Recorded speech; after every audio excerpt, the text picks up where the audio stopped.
everyone gets to choose, and that's what I think is so beautiful about the whole thing is, as an employee, you get to choose to work for them and or not work for them. Welcome to the Woodlands Area Chamber of Commerce Young Professional Network podcast, a show where we discuss topics related to business, lifestyle, politics, and other challenges that young professionals are facing. We want our Millennials and Gen Z to strengthen today for your impact on tomorrow. Welcome everyone to our first YPN podcast. My name is Cameron Cruz, and I am the host and also the team leader for the Young Professionals groups of the Woodlands Chamber. We have every Thursday, we're going to have a new episode. We're going to be talking about different business tips from women, men, Gen Z, to the millennials, to baby boomers, and what we think is going on and how it affects us in our day-to-day life. Today, we're going to be talking about transitioning through the pandemic in the workplace, and we have two amazing guests here. Go ahead and introduce yourselves. Hi, I'm Baruch Williams. Hey y'all, I'm Brit Deveau. Thanks for having me. Yes! And we're going to start kind of with Brit. We're going to go back and forth, hop in whenever you choose. And we're going to talk about, go ahead and tell us about what you do for a living and day-to-day looks for you. Sure. I am a wellness entrepreneur. I'm multi-passionate. So I have a Pilates practice, a studio inside of my home. I also am still teaching part-time in Houston, inside of a dance studio, also with the Houston Ballet Academy. And the other side of the business would be holistic health coaching. So I work with clients to meet their health goals, either through food, habit building, lifestyle management, and anything in between. So we have the best duo right now, first of all, because from Pilates to holistic living, and go ahead and introduce yourself before I give it away. Sure. So I am the owner and CEO of Neuropsychological Assessment Center of Houston. I am currently a pediatric focused practice, and we offer assessments and evaluations for children where there are concerns about learning disabilities, ADHD, any type of cognitive concerns. And yeah, the day-to-day for me is very different. There's no day I know when people hate that question. They're like, what do you do day to day? You're like, I don't know. Yes, at least 2 days out of the week, I'm sitting in front of a child and testing them throughout most of the day. Otherwise, I'm typing or doing wonderful events and participating in opportunities like this podcast. Ooh, so you all see why I said we have amazing people today because look, mental health is real out here. And we were just talking previously about, what did you say, your back was hurting? Yes. We talk about all of it because even whether you're at work or you're at home, you have different ways and our bodies are all affecting different things, right? Yeah. I think you mentioned hair was one of them and bending over typing was another one. We're going to hop into that because working from home is on the list of things to do this week. Yes. Okay. So we're going to get into the Great Resignation. That's been a big topic with COVID passing. We are seeing a lot of millennials and Gen Z going into this time of, well, what am I going to do now? Do I need this corporate job? Do I want this corporate job? Do I want to work for myself? Is it sustainable to work for myself? Do you have any thoughts on that? And you guys can hop in whatever. What would you tell somebody that is doing that, and what do you think about it? Or did you do it? I did it. Okay. I did it. I performed professionally in the concert dance circuit in Houston for over a decade. And, everything was closed. So you have to make a choice and figure out where that transition is for you. And the truth is we are all good at different things. And how we choose to see ourselves can be an opportunity for growth, or it can be a limiting box that you choose to shut the lid on. So for me, as an artist, you have the opportunity to present yourself in a different way and choose what skills you're going to foster and what skins you can shed. So I was teaching Pilates. I was into wellness. I've been on my own journey for the last 5 years or so. And, you know, you have friends who say, hey, girl, what would you recommend? Right. How did you do this? Well, I've heard you mention this, you know, and that kind of thing. And I decided to take a leap. And I went through a nutritional certification and started looking at it in a different way and figuring out how I can make that decision. I don't think that it's surprising that people are deciding to leave. 40 hours a week to dedicate to build somebody else's dream is not copacetic for a lot of our lifestyles. In the 501c3 situations, you work really hard to build up a reputation of other people's dreams, and your boss ain't going to move you next door, boo. Right. So it's all about trade-offs, and figuring out what you're willing to put on your plate. Yeah. That's my 2 cents. Okay, what do you think? Well, congratulations on taking that leap. First of all, that's like a huge step. It's a bold leap too, and yes, I love it. It definitely is. You know, I think things just have to be carefully calculated when you are making this type of decision. Particularly with some of the financial supports that have been going on through the government and SBA loans. You know, I've seen some people who have unwisely started a business. Wouldn't recommend anything like that. What I'm saying is that when it's calculated and you've really thought about a good plan for kind of branching out onto your own, you know, I think it can be a wonderful experience. I don't suggest going into anything blindly, but I am very supportive of friends and colleagues who have taken the time to do their research before taking, you know, that big leap. For me, I spent many years in school, and right out of training, I went into private practice, contracting with another neuropsychologist. And it wasn't until about a year ago, in the middle of the pandemic, that I branched out into my own practice. That was something that took time and planning. I didn't just wake up one day and say, I'm going to go into my own practice. I had a lot of people feeding into me. You could do this. Like you can do it on your own. Oh, absolutely. You know? And I think people get confused sometimes too, because what do they always say? You don't ever see what happens in the background. Right. So right. you see the leap. Yeah. You know, they saw the leap for you all and were like, sure. Oh my God, I want to do this. Yeah. But they didn't see, like you said, all the background things that were going on before you did it. Well, it all depends on your personal situation too. Mm-hmm. You know, it's what skills do you have and how can those transfer into something else. It's also about, you know, your student loan situation. Hello. It also has to do about, like, are you a homeowner? Do you have people depending on you? Is your family healthy?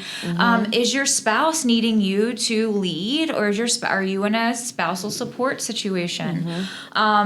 You know, everyone's, and it doesn't have to be all or nothing either, right? Yeah, like, I'm still partially working, and I'm blessed to be working for other people and having a client book, working and supporting them in a different way. And my bosses were very supportive of me taking a step away from performance focus to service focused, to business building focused. And I do think it's important to feel good about what you're doing, and you can do that by making secure decisions. Yeah, I agree. And I like what you mentioned about, you know, you can still kind of split your time in different areas. Like, I have my own practice now, but I still contract with one of the neuropsychologists that I worked with before.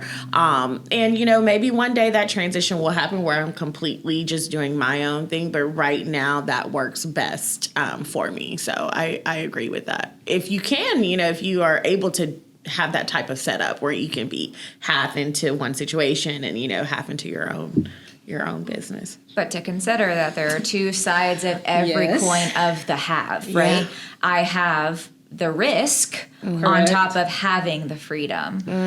You have the insurance coverage because they pay for it, or you have the bills to pay. The bills to pay. You're right. Yeah. They don't stop. They don't stop Yeah. at all. Because you're signing the credit card bill, even though it has your business name on it. Yep. But the pros and cons, you definitely have to consider that, and mentoring those who are younger than me, and they're like, oh, like private practice, like money. I'm like, yeah, it doesn't really work like that. So let me kind of break it down to you, like some of these other things that you have to consider when branching out into your own business. I mean, you may be looking at someone who has been 10, 15 years into this thing, and their picture is going to look very different than someone like myself who has just started, and they're definitely pros and cons. And when I enlighten them about this, they're like, oh, I didn't think about that. Oh, yeah, health insurance. I didn't think about that. Oh, yeah, no one's going to set up my 401k, disability insurance, life insurance. I got somebody for you. That's why you joined the chamber, girl. Pull that No, yes. But selling people the realistic part of life. Because, again, we only see what we see. Yeah. And working for yourself is the new wave. Everybody wants to do it, but they also don't understand that it comes with a lot of work and more. Yes, you're probably working 40 hours and then some, I'm sure, for yourself. Look, Brit was looking at me saying, like, yes, for me. You do it for yourself. And for other people, too. Yes. Like, I'm happy to within my own terms. I like that. Let's talk about that. So a lot of things that people love and that is pushing the Great Resignation is working from home. How do you feel about it? Hate it, love it, don't care? Does it depend on the day outside? Yeah. I would say for me, it definitely depends on the day. My days are so flexible. So if I have to be in the office to test children, right? But a lot of other times I'm writing. Sometimes I feel like writing at home and I'm more focused at home. And sometimes I just have to be in the office. It can depend on deadlines. But really, in general, that's very personal to me. In general, I think that working from home is not a bad idea, but I do think that companies will probably start to figure out ways to make sure that they're regulating that. And, I do have friends that work from home and they're like, I can't be away from my computer more than a certain amount of time. Like the companies are like really strict on that, which is great for the company. And I don't know if the employees are, expecting that it will be at that level. Is it great for the companies? I don't know. But I think that, with everything that's going on today, it's kind of just opened up a new way and helping people to understand that we can work, in different environments. It does not have to be in that traditional setting. No. I love that. I love that you are considering the traditional setting to be broken, because I do. There's so much to be said about what we need as human beings, because we're human beings, not human doings. And a lot of time, I think that we will negotiate, abandon, and disregard our own personal needs. Right. Because the priorities are put forth so harshly by the structure of the workday. So before the Great Resignation, I was commuting into Houston 5 days a week, back and forth from here, and on a good day, that's 26 miles and sometimes upwards to 50 minutes. And there are some days, especially with mask mandates, that I would need to leave said job so that I could take my mask off. Otherwise, I was in my mask for 9 hours a day, teaching and talking and doing and dancing and doing all of that, and it was not optimal. And the beauty about breaking a mold that's not working is that maybe perhaps you can take your own priorities and put them forward. Maybe you can have a nice walk in the morning with your dogs, and then answer your emails. Now go take your shower. Come and eat at your standing desk. Get the break that you need. Get to spend time with your dogs who bring you joy. Get to see your spouse who, can make you laugh and encourage you. And then hop on the call and actually get stuff done. I think a lot of the times when you are put in a time constraint, there's a lot of sitting around waiting on other people. And one thing that I love about what I do now is that I know when they're going to be there, right? They're going to meet me at the house, or I have a call. Right. And everything else in between, I can Tetris and Jenga around the way that I want. So if I am having a Debbie Downer, depressed entrepreneur day, because there are days like that where I just can't push this boulder anymore. It's so hard, you know. We all have them. My spouse will come and pat me on the head and then kick me outside. Right. Go take a grounding walk. Go take the babes to the park, or 3 dogs. You know, go do all of that, and get some sunshine. Get what you need.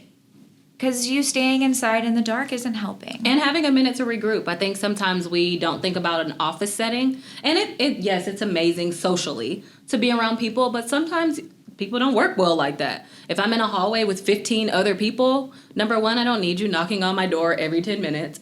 Number two, I may just need that personal time. I need to walk to my car, walk around the block, and change my attitude.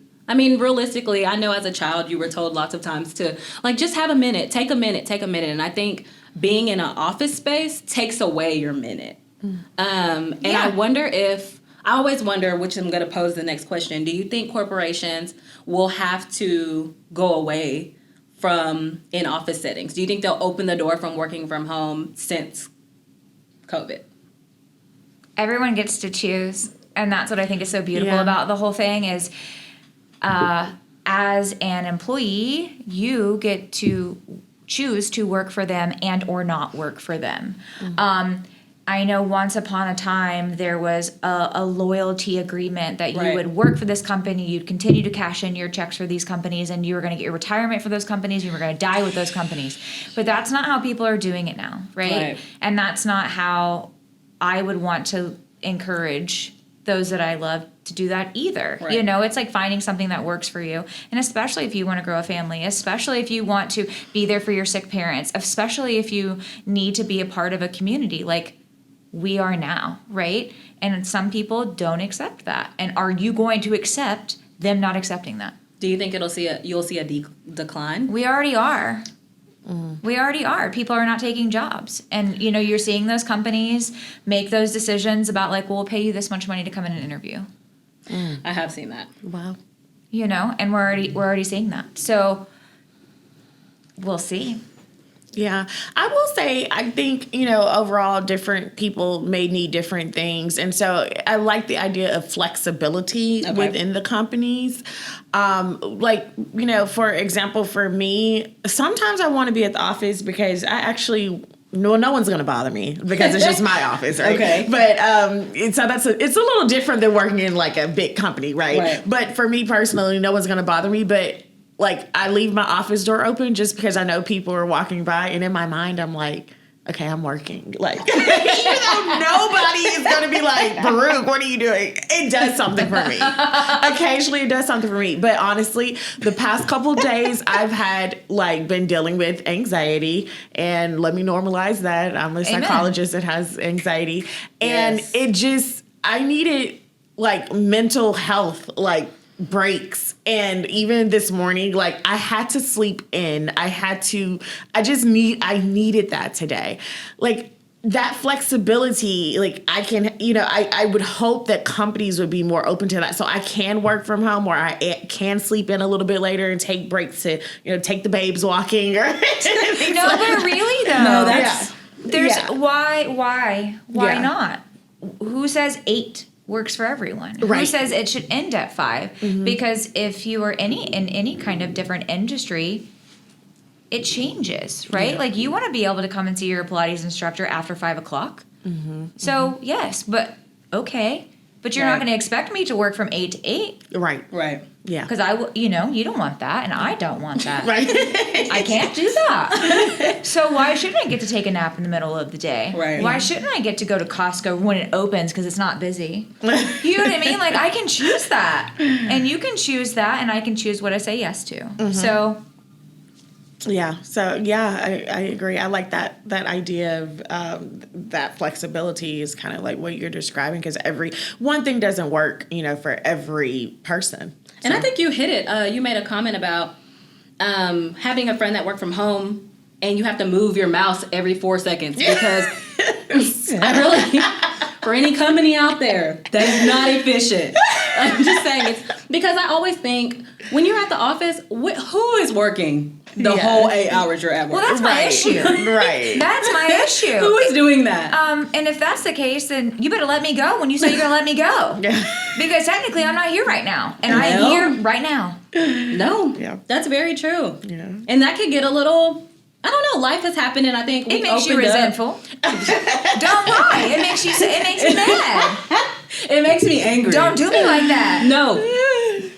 I think Margot said it this morning in our YPN meeting. I think she said 9 to 5. And I turned my head very quickly. And I was like, who is working 9 to 5? Because last time I checked, it was 8. Look, I don't even know where we keep adding these hours from. Yeah. I mean, I agree. I just hope as we move further, but I think you're right. Now we're starting to see companies pay for interviews. I think it's going to continue. The Great Resignation will last a long time as long as companies don't take, they don't care for their employees. I mean, I don't think they'll have employees, but it's also on the employee too. Like there's a responsibility to operate inside of your integrity. It is a radical act now to be responsible. That is a term I'm taking from my friend, and he is brilliant. And it's true. No, it's right? very true. If you want to That's very true. in a place where you have freedom and flexibility and ownership, then you're going to have to be able to function within it. Okay. Or you're going to get that high dollar job. Who I know people who do that too, but girl, they're so stressed. They're losing their hair. So I do have a question to that. What do you tell the person under you coming up that wants to take the leap? Stability is real. Stability is real, especially in the community we live in. Everything is expensive. What do you tell that person that wants to take the leap but is scared? Well, I start with writing out a plan. I like the idea of mentorship a lot. That has been very helpful for me. Like seeing someone who's been there and done it and talking to them.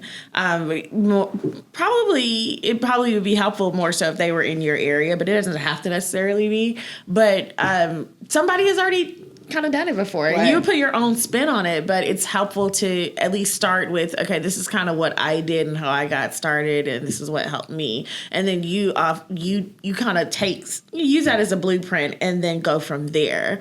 And for me, I had a really good friend who was, let me say this, I guess mentorship at different levels. Okay. So I had someone who has been in the business for many, many, many years in his own private practice.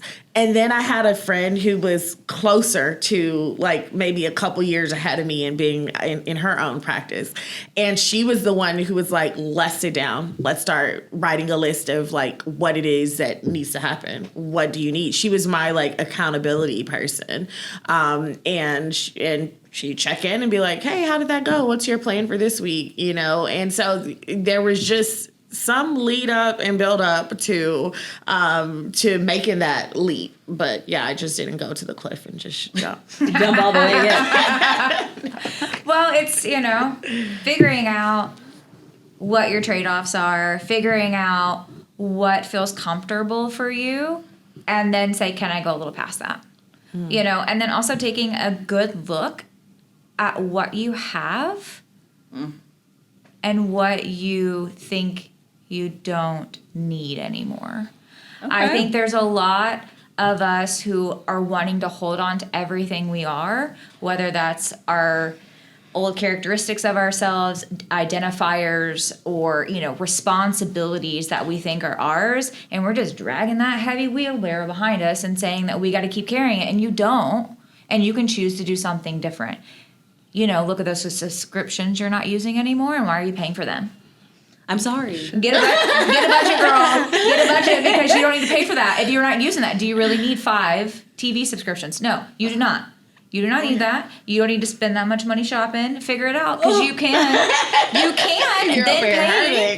No, but then you can pay for a coach. No, then you can actually, buy organic if that's important to you. You actually can choose something different. But first, you have to be aware of the choices that you're making, and then go from there.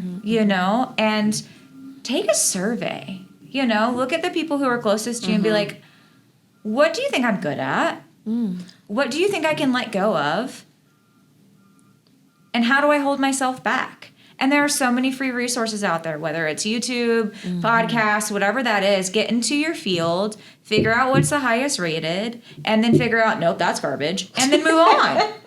Yeah. There's nothing wrong with doing your own research. You're a very smart person, and knowing that you want something different is half the battle. Really. No, I think I like that. Go as far as you can go and then go a little more. I think that's really important. And I think coaching, finding a mentor is also important. That and asking the people around you, who's going to know more about that than the people you're with all the time. I think it's good because we get on social media, we see all of these influencers, and we think, none of us are Kylie Jenner. Realistically, it sounds great. But do you want to be? I didn't look. Sorry. If you hear this, I love you, girl. Sorry. You got cute lipstick, but that's it. I appreciate you. No, but it's true. But also she came from money. Yes, she is. Okay, but you can create your own reality. You can choose that, you can choose what you're presenting and what you're not presenting, and you don't have to do social media, right? Like, part of the networking thing in the chamber is saying, meeting that person face to face, making those connections, and you know what? Brit's got a great vibe. You know what? I see her make good choices, and she's not stressed about it. Right. How does she do that? I would love to take you on a grocery store tour. I would love that. Let me do that for you. And this is your moment, you all. This is your moment. And that's how the mentorship begins. No, it is. And there are have them over for dinner, whatever it is. Yes, and there are two incredible people here on this podcast right now that have just opened their doors. So I'm just saying, I might hop in it myself. But no, that can help you, that have done it. Sometimes it's hard to do things that you think are unattainable. Like, you're right here. You're at the chamber. You're people we see often. So it's good to have someone close. Yeah. I know even for me, it seems entrepreneurship seems much harder than it probably is in my mind. Because when you don't see people doing it, you're just kind of like, how do I even start? Where do I start? I feel like that's the first question everyone says. Like, where do I start? And both of you all gave perfect examples of where to start. You say yes. There it is. You say yes. When someone asks you, hey, could you? Yes. Yeah. If you want to. No. Yeah. Yes. Hey, I'm having this, and this going on. Can I talk to you about that? Yes. And then you wait and see how they come to you. And then you serve the people who God has given you. Like, you step into your purpose and say, okay. And if you don't like it, don't do it again. Because you don't have to. Can I ask a question? Okay, go. No. Script. Wait, do you all think entrepreneurship is for everyone? Ooh. Well, I'll let you go first. I don't have an answer. I don't either. But you know what? The universe will definitely have an answer for them. Okay, so look, I don't think so. Okay. I hate to be the bearer of bad news every single time. I don't think so. No, because the responsibility and the risk. If you don't want that, if you can't take care of your dog, girl, get him a new home. No. Get him a new home. Seriously. He deserves better. What? No, but I think that's true. I don't think entrepreneurship is not for everybody. Period. And that's okay. And that is okay because you have to have somebody that's going to work at the corporate level. You have to. Yes. Like, yeah, you have to. Yeah, I want them there, not me. No. Exactly. No, seriously. Right. Grocery stores can't run themselves. Right. I don't care what anybody says. We love you, grocery stores. No, seriously. They can't run themselves. Right. I'm not going there. So, somebody has to do it. So I guess the question is for those who are, kind of in that stage, like, do I want to do entrepreneurship or do I stay here? It is kind of thinking about, are you willing to take risks? Are you talking to me? That's what it is. Like, understanding the pros and cons about it in your field, having realistic expectations. Like, I'm not going to blow. I mean, you could. Most companies, I don't think, just like take off like, very quickly like that. Sometimes they do, but, just having realistic expectations. But even if 500,000 people showed up to your door and were like, help me, I'd be like, shutting the curtains. No, under the rug. Be like, I could not help them. Yeah. So in That's its truthful. own good time, right? Yeah. In its own good time, and you continue to work and continue to serve and authentically be yourself, I believe it will move forward. Or another thing will present itself. Yeah. And then that was made for me too. Right? Whatever's made for me is not going to pass me by. Right. Whatever's made for you is not going to pass you by. Right. And to be open for a redirect too, right? Like, even if you decide, I'm going to try this, there is no shame in changing your mind. I like that. There isn't. I do too. I changed my outfit 4 times before I got here today. I'm not doing that, but Okay, I am. got what 'cause you got from me. I do the most. Well, with that, I want to thank our lovely podcast guests. yes. Thank you for having again, us. y'all, they open the door for mentorship. If you don't do it, I will do it, and I'm probably going to do it anyway. But, this was your opportunity. If you're asking yourself, what can I do? How can I do it? What is reachable? Is it unrealistic? Is it for me? Has it gone full circle? This is your moment. If you're listening to it, this is probably for you.